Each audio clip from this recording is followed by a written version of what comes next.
Hey there, it's Boots Owen here. This is a Bosch washing machine. It's a WFL246S GB. The S stands for silver as far as I know, so it's just a WFL machine, and most of these Bosch machines are similar, white or no matter what colour. I'm going to show you today how to do the lint filter. It's down here behind this little door. You pull this tab down and you can lift the door out if you wish.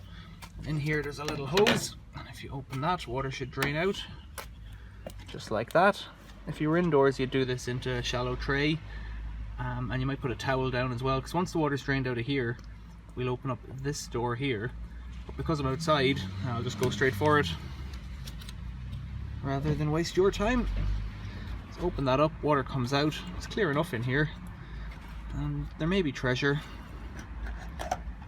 No, just a bit of sludge there. Nothing major. If we look inside, you can see the impeller blade, and if that's all clear and you can see that, there probably isn't an issue with it. If it goes around freely, you could clear off that sludge, but I'm not too worried about it on this machine.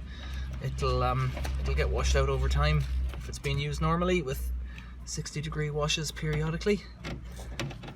This is what you would do if the machine gets stuck in a cycle. You know, there's a little nest of a spider, just like that. Well, we'll leave him be. He can go back in there. This is what you would do if you had a machine stuck full of water. You could drain it off this way, or if your machine wasn't draining, it's probably because the pump itself is blocked, so that's how you clean the pump. That's all there is to it. Bosch washing machines, how to clean the filter.